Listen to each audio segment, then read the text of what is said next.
I know other people clock in or something, but let's go for introductions. Good to see everybody, but let's go. Adam, go ahead.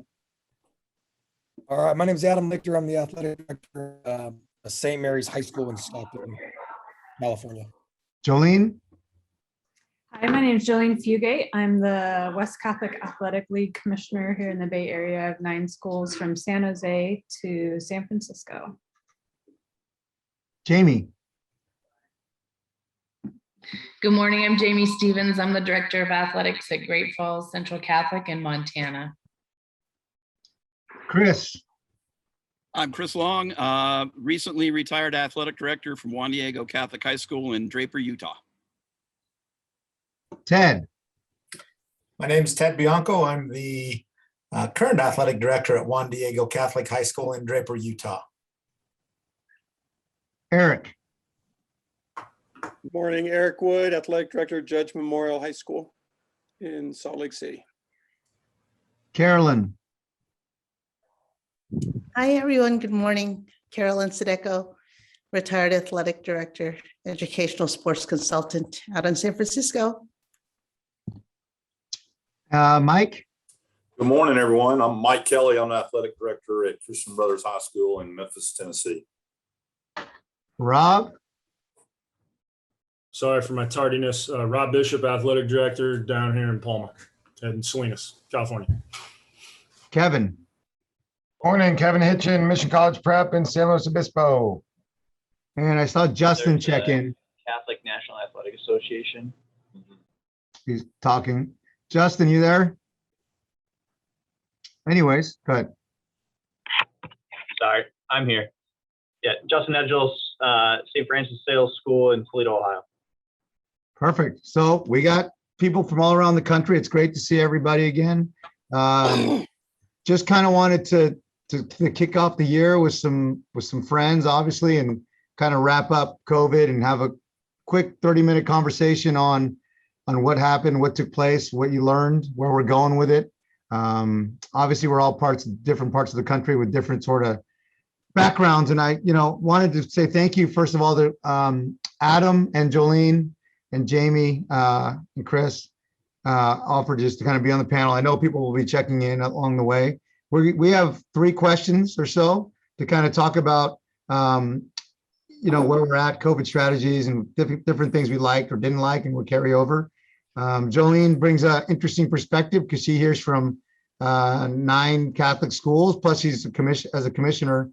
I know being a commissioner of our league, you get you hear a little smattering of different things that you wanted to keep even at the commissioner's level, including playoffs. I mean, I can tell you right now, some of the things that I have thought about for COVID, I'd love to blow up seasons and the way things are done based on what we learned. So we're just going to work together. First of all, just a reminder, we originally had a retreat scheduled for Oakland, but the Delta variant has kind of made it like, how much effort do we really want to put in for something that could be canceled? I imagine some of your schools won't even let you travel potentially. So we're going to try to shoot right now back for our next live event. Will be in Atlanta, Georgia in the summer. So we're kind of kicking it. We still might do something in Oakland, but it's a little bit much to assume we know it's going to happen in the winter and in-person events, but we'll do something virtual. We have about 5 to 8 monthly or every couple of weeks Zooms playing with different subjects. So spread the word. I understand it's difficult for people to get on at different times, but we'll continue to try to connect the Catholic schools and go from there.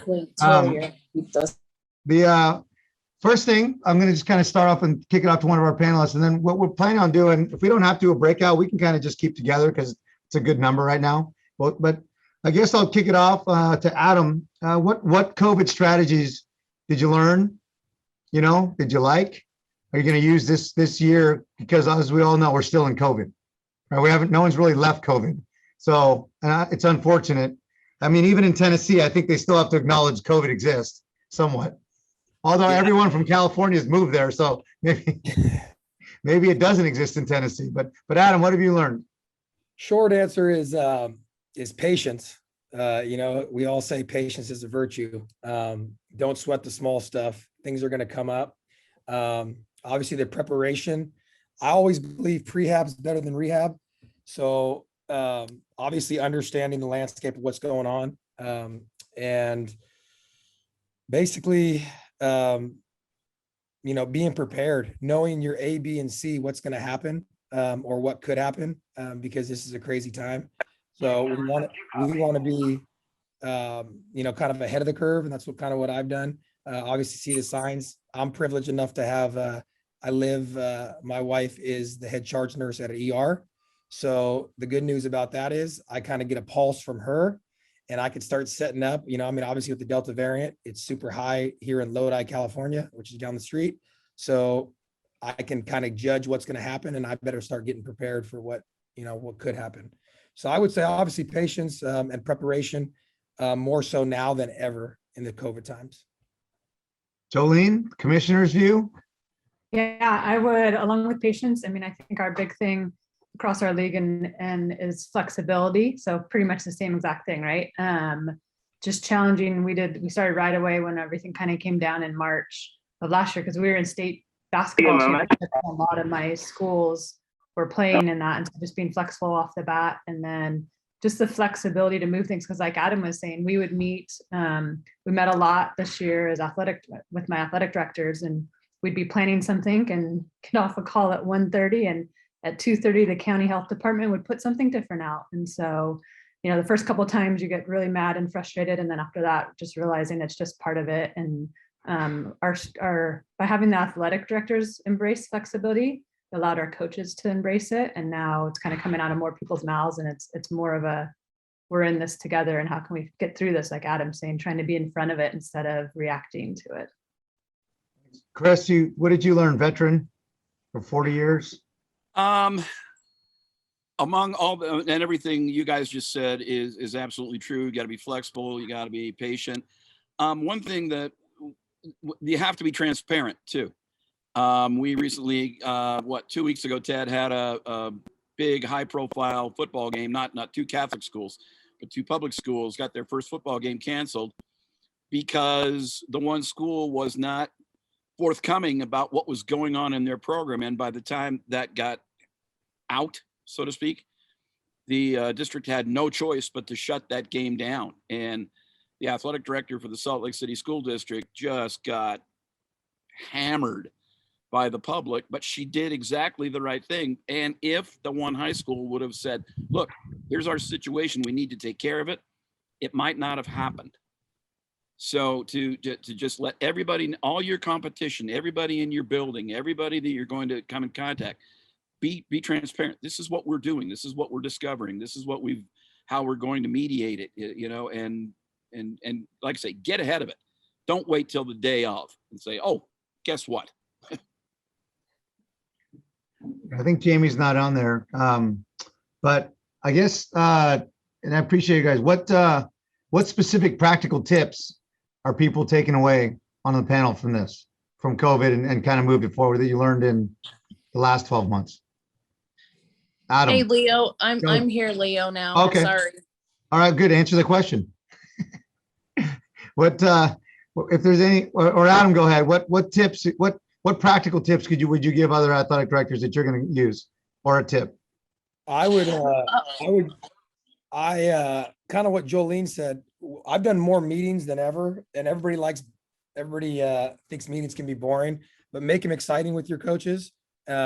But keep your coaches obviously abreast with everything going on, because the transparency, exactly what Chris said, is huge with your coaches. And if you're transparent with your coaches, it'll bleed to the parents. So, and then bleed to the athletes. So you're all working obviously from the top down. So the tips for me would be, do a consistent chain of emails and meetings with your coaches, keep them knowing what's going on. Because if you don't, and you hoard that information, that doesn't help anybody. So I would obviously do a constant contact or some communication with your coaches on a regular basis, if not daily. I even did a tip of the day and different things with my coaches just to keep the interaction between my coaches together. Because the coaches will appreciate that as well, and they won't say, "Oh man, why are you telling me this 2 days before? I should have known that last week." Anybody come up with a good plan on how you're communicating with? I mean, assuming everyone's going Zoom. Who I know at De La Salle, have standing meetings now, which I thought people would hate. But we got standing weekly meetings now at like 8 o'clock on Monday night, and I feel like it's worked. Has everyone pretty much gone to Zoom meetings essentially now with all your coaches? I feel like we all have great relationships. One of the unintended positives for us has been like we all know each other now, again, in a weird Zoom way. I don't know if anyone felt that same way, but we have standing meetings, and it's amazing that it's no more hey you factor for some of our off-campus coaches. So yeah, for us, we're head coaches meeting every 2 weeks and all coaches once a month now. And no one, for the first time, no one's yelling at me about meeting for 10 minutes. So I don't know if anyone has experienced that, but it seems to be it's almost to Adam's point at De La Salle, they're expecting me to have something to say every couple of weeks just to say something because there's updates and things are changing. So, and annoyingly, it's a sort of a new way that I have to communicate, which I never thought we'd be doing, Jolene, what did you learn from, what's a practical tip that you've kind of heard, or maybe if you have one? I think, so kind of picking back on both of those. So we did, and I referenced it earlier. So we starting pretty fast right away last March. I met with all, so I have 9 schools and 2 supplementary schools, all 11 ADs every Tuesday at 1.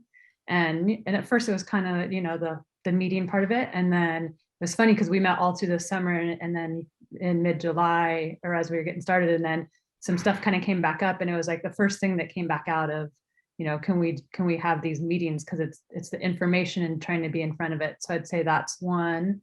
And then just kind of reevaluating. I think somebody was saying it on here earlier of just like what we're doing athletic wise, something as mundane as our WSL tennis tournament. We have all schools come, they bring your whole team and this kind of thing, and then just realizing that while it is good for all kids to have opportunities to get into play, to playoffs and stuff, the reality is our 1 and 2 singles and 1 and 2 doubles win the first and knock everybody out. So now we have these kids sitting out of class for 2 full days, to support their school and their team, when maybe we should just be having, play-in matches and stuff. So just trying to re-look at how we do things. Much like your school, our league's been around for a long time, and we're definitely a old school, this is how we've always done it kind of league. And so we've gone even as far as we're reevaluating all of our bylaws in this downtime that we've had that we haven't really had, of just some of the stuff that we say we do that we don't necessarily do, but also some things that just aren't as current as what's happening in education-based athletics right now. So we're trying to take it off the field too, into like our best practices and our policies and how we run our athletic departments too. Carlos, Chris, or Jamie, anything to add to that? Yeah, how's it going? Good morning, everyone. I'm transporting my freshmen up with me to school, so I had to be on the road for this call. I would say, for me, it's been things like this, the professional development opportunities. We've been learning a lot, and counting on each other a lot more in the past. So I'm a lot closer to, last year was my first year in the league, so I got a chance to spend a lot of time with ADs, get a chance to know them and bounce ideas off them, and not to mention being involved with our weekly call, Leo, and the Northern California, Catholic ADs. It's just been a great resource to have, be able to bounce ideas. We were on the phone the other day, Leo, for about 20-30 minutes, and I had about 6 questions for you. So things like that is I think is really important for our profession right now. I think specifically to Catholic schools, and Ted especially can attest to this. The thing that's happened is that with this format that we get to talk every 2 weeks, if not more, to people with different perspectives all over the country. We recently had a situation in a region that we're in, unfortunately, that involves both us and Judge Memorial, and we are. I said California, where Eric's coming from. California couldn't be any more different than Utah if he'd have moved to another planet. So you get to get a different perspective on what people are doing all over the country, and to finally be able to get out of the good old boy network that we've been stuck in this state since ever. So this format has been very helpful. All right. Well, I'm gonna do this real quick. I put people in a breakout room because we don't want to have the panels just talking. We want to talk together.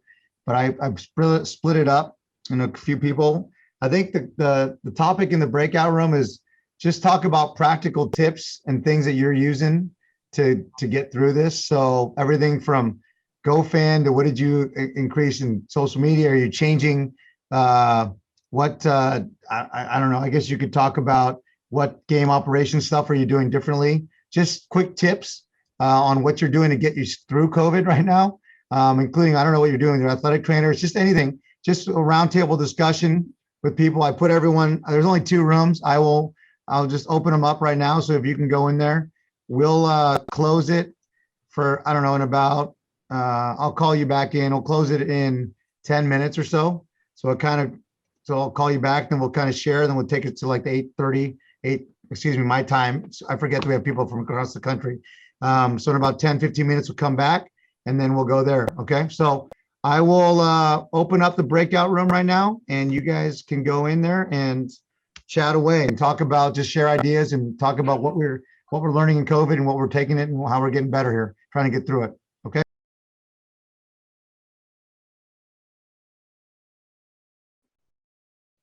Interesting. All right. Well, the people that just broke back in, you got any thoughts you'd like to share with the rest of us? We can we have a few minutes here to before we wrap up, and then a couple points of closure. Hopefully it was a productive conversation. If anything, get to know each other a bit. Are any schools out there currently COVID testing their athletes? We did that in Utah last year, and we're not doing this year. We're gonna test. We got a grant, so we'll be receiving our machines. We're gonna test, but only if we have written consent from the parent. Right. So that's a tough thing right now, but we will be testing with consent. I think we're just testing. We ended up testing just by team. So if we have an outbreak or somebody has it, then we do check. We checked a team yesterday. Where are you guys getting your test from, Eric?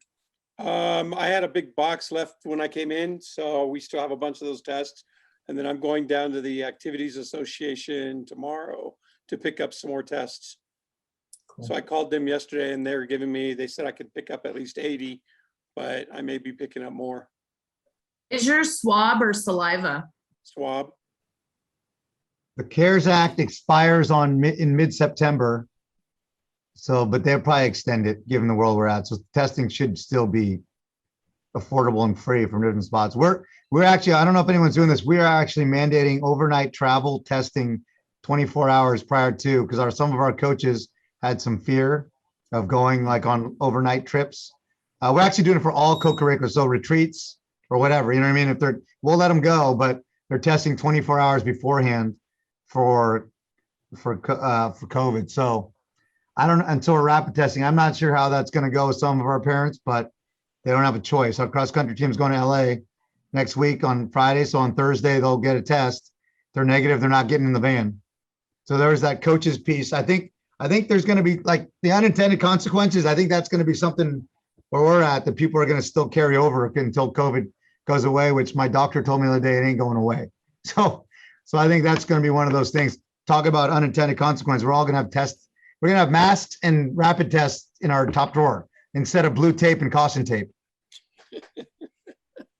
Yeah, we had to start.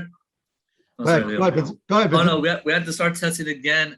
Effectively starting next Wednesday. The county came out with new guidelines again on Monday and Tuesday. It was supposed to be for this week, but they updated it to let everybody know like a week's heads up. Hey, starting next Wednesday, all these exports and moderate and high risk had to start testing within 48 hours for every competition. So that's girls volleyball to football to baseball to basketball. So there's basketball and baseball fall leagues. I told my coaches, hey, we're gonna start testing. So yeah, it's gonna be interesting again here in Southern California, especially in LA County.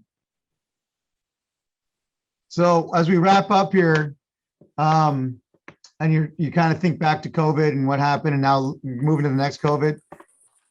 We always try to set some goals here. What's a goal that you got for 21, 22, other than survival? I get that. That's the number one goal, try to get to the end. What's a goal that that you'd probably set for yourself or your department, you know, that maybe that's something you want to achieve by the end of this school year? I don't even know if you thought that far, because you're trying to get, you got a fire hose right now, just trying to get sports going.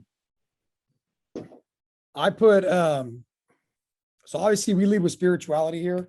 We're a St. Francis de Sales school too. I think the person that was left from Ohio.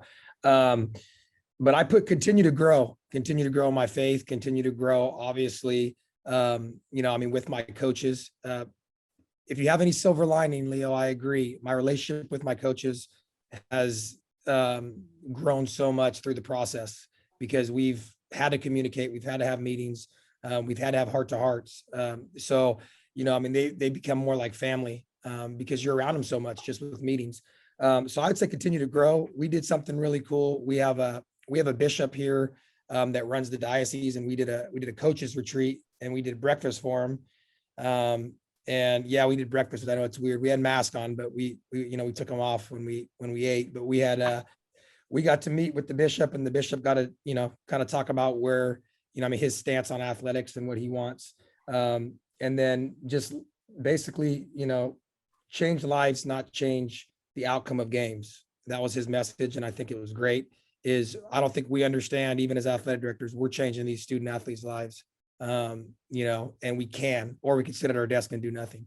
But yeah, change lives. And as I told my coaches, that's our mantra: change lives. And don't worry about the games as much, because the games will come if you change the lives. Let's just hope you don't change our life when De La Salle plays on Friday night in football, right? We want to keep our life the same. I'm giving that speech because I'm hoping so. Any other goals or, you know, like desired outcomes for the year that did you like, you know, based on, I don't know. I mean, I'm with you, Adam. I definitely want, for us at De La Salle, we wanted our hashtags community. We're trying to rebuild our community, given how splintered it was and still is, you know, not, and it's an unintended our freshmen, our sophomores are still freshmen, right? They kind of were around, and then our freshmen are freshmen. So we have half of our population really doesn't know everything that we thought they would need to know. So for us, building community in different ways. I know this is going to sound crazy, and Mike, I'm sure understands, as a Christian Brothers school, intramurals is a huge deal for us. So between spike ball and cornhole and ping pong and quad, I mean, for us, it sounds strange, but building community is my personal goal here at De La Salle High School, because I do think the long-term positives from just focusing on just communicating and building it, like just knowing each other spiritually, or even just on the field, in the locker room, it's such a gap. So that's one of those things, again, for me, the unintended consequence of COVID was we don't know each other anymore, like in a big picture. So we're trying to build our community. That's my goal for the year. I echo that, Leo, for sure.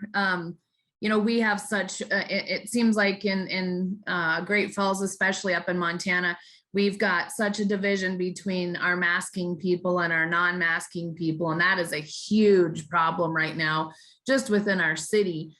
So our focus this year is going to be community and tolerance and love and respect for everybody. We are really just trying to, you know, get our community back together on track and focusing on the positives.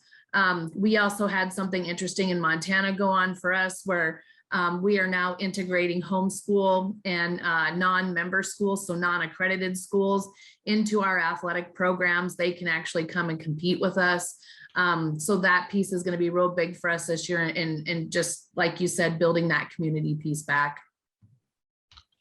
Mine's not necessarily a goal, but it kind of echoes what you three all said, is just as you're going through this, and you know, whether, you know, like the gentleman in Tennessee who's been going full bore, where we're still trying to figure out how this is going to look, is just remembering that everybody's experiencing this different. And so the same way we're looking at the big community, I really challenge my athletic directors to check in with coaches, make sure we're not just giving them just information, but you know, knowing like, okay, this person might be, their day job is, you know, they're sitting in an office in their house by themselves all day. And so just having that sense of community too within our coaches, of just the check-in of how is this, you know, we do it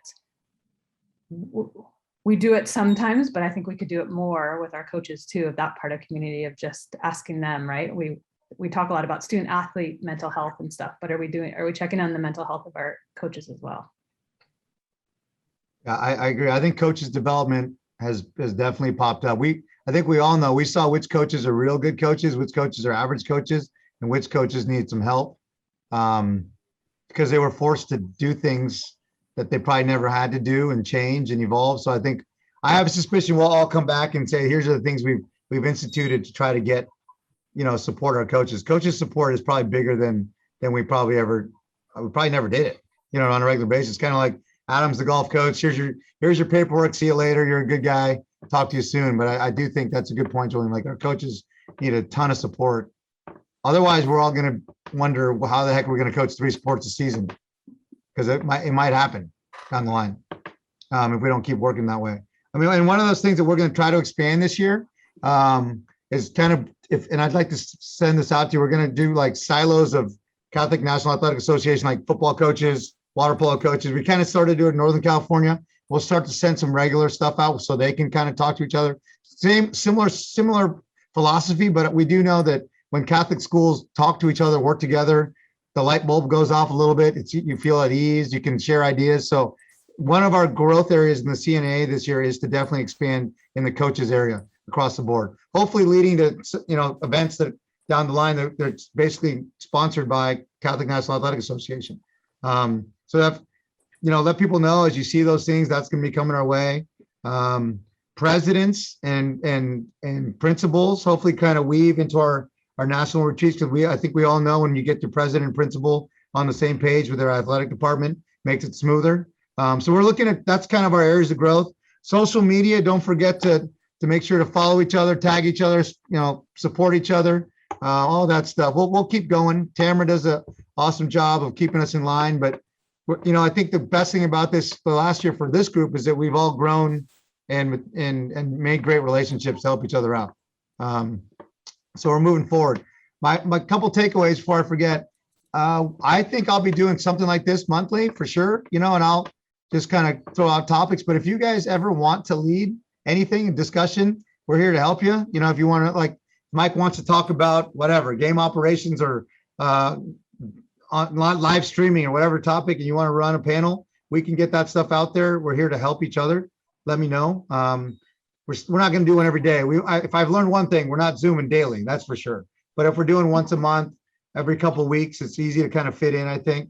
We continue to work with each other and learn. So any last thoughts before we kind of sign off and everyone gets back to checking your COVID testing results? All right. Well, thank you for everyone. Thank you for making time. We'll get back to you and we'll be in touch soon.